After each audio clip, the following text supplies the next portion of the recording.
Are you ready to hear the inspiring story of Wyndham Clark, the golfer who triumphed at the U.S. Open amidst all the chaos and controversy surrounding the PGA Tour's surprise pact with Saudi Arabia's sovereign wealth fund? Well, let's dive into it. 2 Tuesdays ago, as the golf world erupted into chaos and fury, Wyndham Clark did not rush to write a shocking Twitter post. He did not fume in a meeting with the PGA Tour commissioner about the surprise pact with Saudi Arabia's sovereign wealth fund. He did not moralize or criticize or, really, do much of anything other than play golf. His chosen course that Tuesday was the Los Angeles Country Club, which would host the U.S. Open, its debut major tournament, 9 days later. A member of the club was Clark's caddie, a friend-turned-tutor who knew some of the secrets of a North course that only a handful of the game's biggest stars had ever seen, how a putt might break here, how the speed might vary there, how firm the fairways might become. The payoff came Sunday evening, when Clark, 29, outlasted Rory McIlroy at the U.S. Open by one stroke and lurched into the hallowed fraternity of major championship winners. Until Sunday, Clark's best finish in a major had been a tie for 75th at a PGA championship. His 2 previous Open appearances were even worse, ending with missed cuts.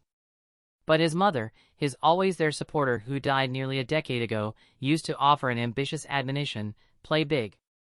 This tour season, he has, emerging as a perilous foe and suggesting that he, despite his major record, could soon be a power on the game's greatest stages. With his irons adjusted a few degrees and his swing monitored and finessed not by a platoon of advisors but only by Clark and his caddie, he arrived in Los Angeles having won the Wells Fargo Championship and having earned 4 other top 10 finishes since early February. By the time Clark waited on Sunday afternoon in the first tee box with Ricky Fowler, the other half of the Open's final pairing and a prince of golf's close but not quite club, he had been adhering to his mother's creed all week. He had fired a 6-under par 64 on Thursday, better than many major champions in the 156-man field, and followed it with a 67 and a 69. It was good enough for a share of the lead heading into the final round, with Fowler and Clark both at 10 under. McIlroy, a 4-time major victor mired in a 9-year drought, trailed by a shot at sunrise on Sunday. Scottie Scheffler, the world's top-ranked player, was 3 back from Clark and Fowler. Clark required only 4 strokes to assume the lead. The first hole, with its wide fairway and a view toward the Beverly Hilton, had been one of his favorite spots all through the tournament, ever since he started his Open with a putt of nearly 33 feet for eagle.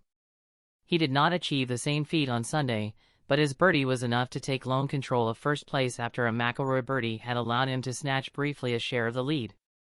Clark's time on top ended swiftly when he bogeyed the second hole for the second time this week. Fowler also slipped with a bogey, the beginning of a flameout for a player who on Thursday shot a 62, a single-round record for an Open. Clark made a birdie on the 4th hole, the first of 5 par 3 tests on the course along Wilshire Boulevard, to take him to 11 under. McIlroy was at 10 under, and Fowler at 9. Scheffler, steady but not spectacular, had not changed his score in either direction. On Sunday afternoon, seeking a slightly larger gap between himself and everyone else, Clark stood at the tee and sent his shot soaring 266 yards.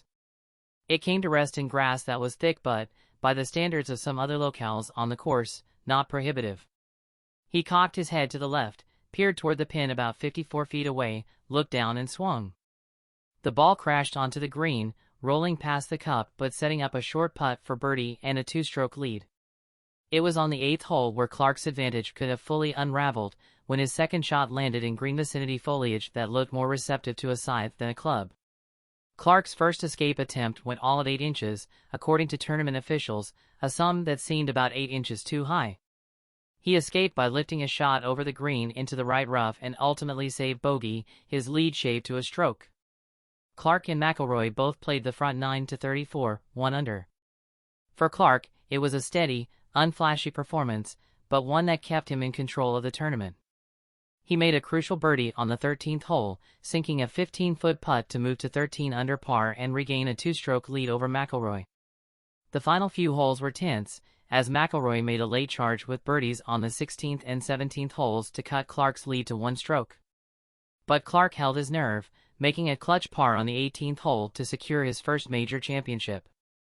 Afterwards, Clark spoke about how he had tried to keep himself focused on his game and not get caught up in the controversy surrounding the PGA Tour's deal with Saudi Arabia's sovereign wealth fund. "I just tried to stay in my own little bubble," he said. "I just tried to focus on what I was doing and not let any of that stuff distract me." It was a remarkable achievement for Clark, who had never finished better than 75th in a major championship before this week.